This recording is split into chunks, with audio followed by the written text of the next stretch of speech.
जब उस भड़कती हुई खतरनाक आग की तरफ हजरत इब्राहिम अलैहिस्सलाम को फेंका गया तो आपने अपनी जबान से दुनिया की तारीख का सबसे बड़ा तवक्कुल दिखाते हुए क्या फरमाया, आइए देखते हैं। ये उस वक्त की बात है जब हजरत इब्राहिम अलैहिस्सलाम ने एक लॉजिक से भरी महफिल में उन जालिमों को लाजवाब कर दिया तो वो शर्मिंदगी मिटाने के लिए गुस्से से पागल हो गए और चीखने लगे, इब्राहिम को खत्म कर दो और अपने खुदाओं की मदद करो। कौम ने फैसला किया कि नऊजुबिल्लाह हजरत इब्राहिम अलैहिस्सलाम को जिंदा जला दिया जाए। इस मकसद के लिए एक बहुत बड़ा मैदान चुना गया। कहा जाता है कि कई दिनों तक लोग लकड़ियां जमा करते रहे। नौबत यहाँ तक पहुँच गई कि अगर कोई औरत बीमार पड़ती तो वो मन्नत मानती कि अगर मुझे शिफा हो गई तो हजरत इब्राहिम अलैहिस्सलाम को नजरे आतिश करने के लिए इतनी लकड़ियां दूंगी। जब आग लगाई गई तो उसके शोले इतने बुलंद थे कि जब कोई परिंदा उसके ऊपर से गुजरता तो वो उस गर्मी से जलकर गिर जाता। अब मसला ये था कि इतनी तेज आग के करीब कौन जाएगा। मरदूद शैतान ने उन्हें मंजनीक बनाने का आइडिया दिया। इब्राहिम अलैहिस्सलाम को रस्सी से जकड़कर मंजनीक में रखा गया ताकि उन्हें दूर से आग में फेंका जा सके। जब मंजनीक की रस्सी काट दी गई, हजरत इब्राहिम अलैहिस्सलाम को हवा में उछाला गया। आप उस भड़कती हुई खतरनाक आग की तरफ जा रहे थे। जमीन पर कोई उनका मददगार नहीं था। ठीक उसी वक्त हवा के दरमियान हजरत जिब्राइल अलैहिस्सलाम हाजिर हुए। उन्होंने पूछा, ए इब्राहिम, क्या आपको कोई हाजत है? क्या मैं आपकी मदद करूं? आपने जिब्राइल अलैहिस्सलाम को देखा और फरमाया, तुमसे नहीं, तुमसे मुझे कोई मदद नहीं चाहिए। और फिर अपनी जबान से दुनिया की तारीख का सबसे बड़ा तवक्कुल दिखाते हुए फरमाया, हस्बुनल्लाहु व निअमल वकील, यानी मेरे लिए अल्लाह काफी है और वो बेहतरीन कारसाज है।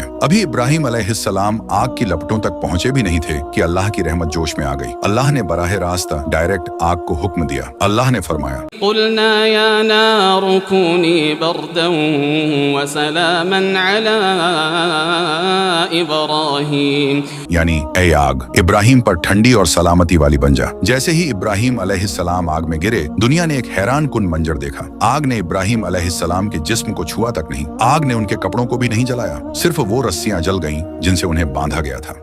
हजरत इब्राहिम अलैहिस्सलाम आग के दरमियान बड़े सुकून से बैठ गए। रिवायत में आता है कि अल्लाह ने वहां जन्नत से एक तख्त और फूलों का बाग पैदा कर दिया। साइंस आज भी हैरान है कि वो आग हजरत इब्राहिम अलैहिस्सलाम को क्यों कुछ भी नहीं कर सकी, क्योंकि साइंस सबब यानी कॉज देखती है और अल्लाह मुसब्बिबुल असबाब यानी क्रिएटर ऑफ कॉजेस है। आग की अपनी कोई मर्जी नहीं, सिर्फ और सिर्फ अल्लाह के हुक्म की गुलाम है। आपने अभी तक अल्लाह की कुदरत के लिए कमेंट और शेयर भी नहीं किया।